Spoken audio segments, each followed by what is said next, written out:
You won't believe what happened in my neighborhood last month. One moment, I was sitting inside my brand new treehouse, proud of the work I'd done with my dad. And the next, the police were knocking on my door because Karen, the woman who lives across the street, decided that my treehouse was illegal. Yeah, you heard that right. Illegal. Let me rewind a bit. It all started when summer break began. I had nothing major planned. No big vacations, no fancy trips, just me, my friends, and a whole lot of free time. My dad came up with this brilliant idea one Saturday morning. He said, "Hey, how about we build a treehouse? You'll learn some real-life skills." I was over the moon. We spent 3 weeks cutting wood, measuring beams, and hammering nails. Every evening after dinner, Dad and I would go outside and work until the sunset turned the sky orange and purple. By the end of it, we had built something beautiful. A real, solid treehouse, 2 stories, with a rope ladder, a little balcony, and even a place to plug in fairy lights. I invited my friends over, and we all hung out up there, playing games, watching the stars, and laughing till midnight. It was perfect, until Karen showed up. Now, every neighborhood has that one person who thinks they run the whole street, the kind who complains about the color of your mailbox or where you park your car. Ours was Karen. She was the self-appointed neighborhood watch president, which basically meant she spent her time staring out her window with binoculars and a notepad. The first time she saw the treehouse, she came marching over in her slippers, clutching her coffee mug like it was a weapon. She yelled, "This monstrosity is ruining my view. You can't just build something like this without permits." My dad tried to stay calm. He told her, "Karen, it's just a treehouse for my kid. It's not hurting anyone." But she wasn't having it. She said the branches of our tree invaded her airspace. I swear I almost laughed when she said that, but Dad gave me the look. The "don't you dare make this worse" look. So we tried to ignore her. We thought she'd cool off. We were wrong. A few days later, while I was up in the treehouse playing on my tablet, I heard sirens. Actual sirens. I looked down and saw a police car pulling up in front of our yard. 2 officers stepped out, looking kind of confused, and my dad met them at the driveway. I climbed down to hear what was happening, and the moment I got close, I heard Karen's voice yelling from across the street. "She's breaking zoning laws. That thing's unsafe. Someone could die." The officers looked at the treehouse, then at Karen, then at my dad. One of them said, "Ma'am, this looks like a child's play structure. It's not a commercial build." Karen started waving her arms around. "You don't understand. It's too tall. It's blocking sunlight to my garden." I remember one officer turning to my dad and whispering something like, "We'll just file a report and leave. Clearly, this is a neighborhood dispute." That night, Dad was furious but calm. He told me not to worry, that the cops weren't going to tear it down or anything. But Karen wasn't done. Over the next week, she made it her mission to get that treehouse removed. She sent emails to the homeowners association, filed multiple complaints with the city, and even started a Facebook group called Keep the Neighborhood Safe. I wish I was joking, but then, something wild happened, something that flipped the whole situation upside down. A huge storm rolled in one weekend. I'm talking thunder, lightning, rain pounding so hard you could barely hear yourself think. Dad and I went outside to check the treehouse, just to make sure it would hold. It was totally fine, solid as ever. But Karen's house?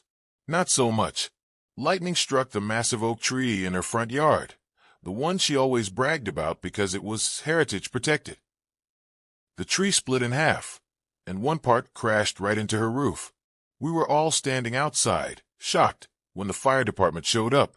Thankfully, no one was hurt, but her entire living room was destroyed.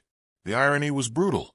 The woman who had called the cops on our treehouse just had her own house damaged by the one tree she refused to trim. But here's where it gets even crazier. The next morning, she came over again, drenched, furious, and somehow still blaming us. She said, "This is karma from your stupid treehouse.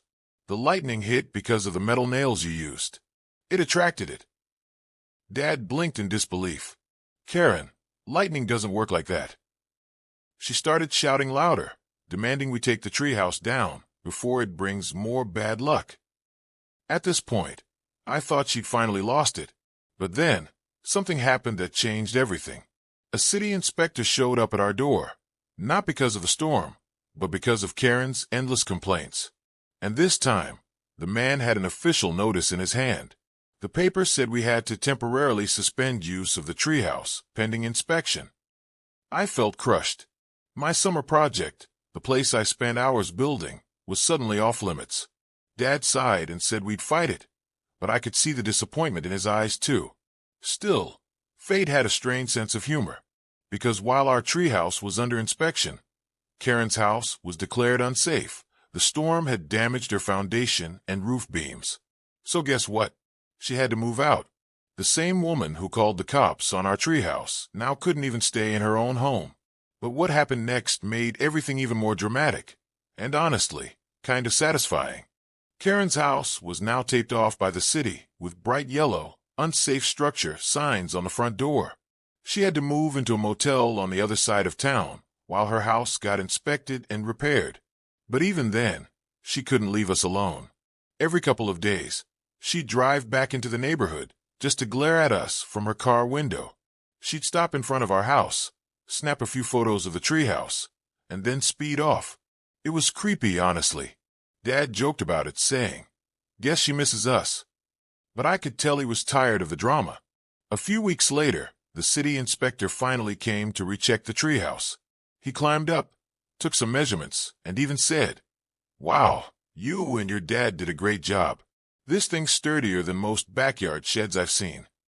He gave us the green light, officially approved. The report even mentioned that our construction followed all local safety guidelines. We were in the clear. Dad smiled and said, "Looks like we're back in business, kiddo." I was so happy that I climbed straight up to the balcony and shouted, "We're back, baby." And then, Karen showed up again. Like clockwork, her car rolled into the driveway right as we were celebrating. She got out, holding some kind of folder and a cup of coffee, and stomped over with that same angry energy she always carried. She yelled, "You think this is over? You humiliated me. Everyone in the neighborhood thinks I'm crazy because of you." Dad raised his hands calmly. "Karen, the inspector approved everything. We're not breaking any laws." She jabbed her finger toward the treehouse. "That thing destroyed my life." Now, normally my dad's the kind of person who avoids conflict, but that day, something in him snapped. He looked her straight in the eye and said, "No, Karen, your attitude did."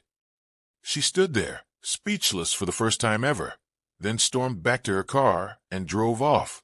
We thought that was the end of it. But oh no, Karen had one more surprise up her sleeve. About a month later, construction crews started working on her damaged house. She apparently didn't have proper insurance coverage, so she was paying out of pocket to fix it. Every day, we could hear the sound of hammers and saws from across the street. Then, one Saturday morning, I woke up to this massive boom. I ran outside in my pajamas, and there it was, a thick cloud of smoke rising from Karen's yard.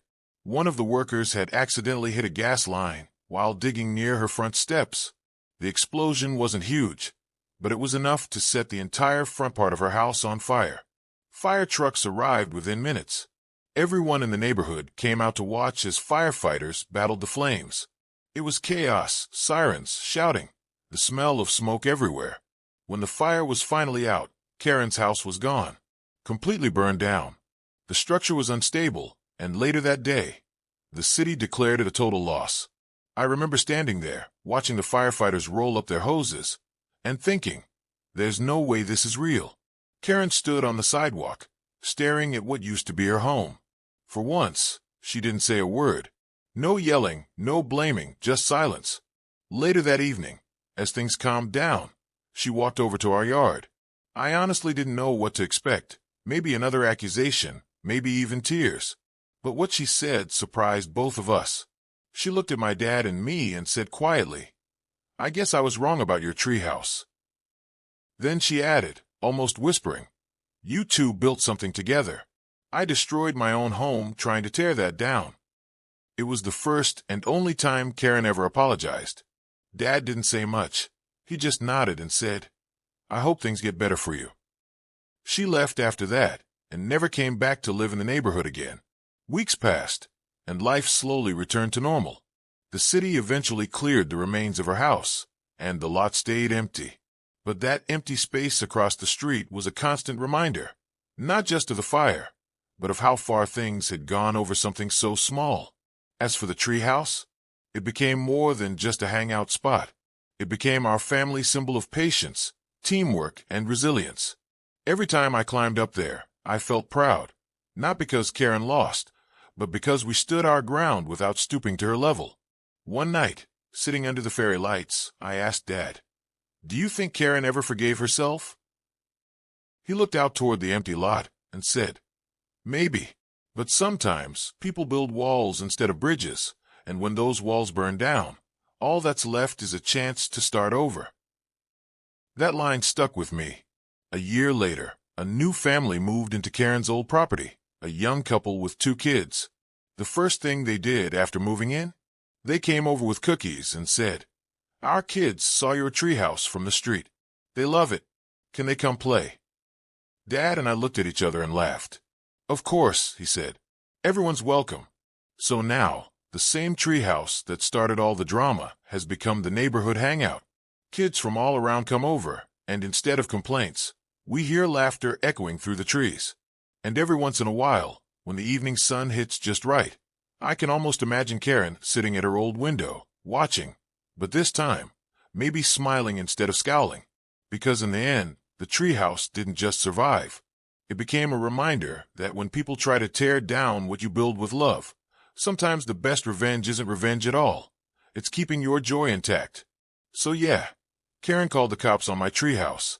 But now her house is gone, and somehow, mine feels stronger than ever.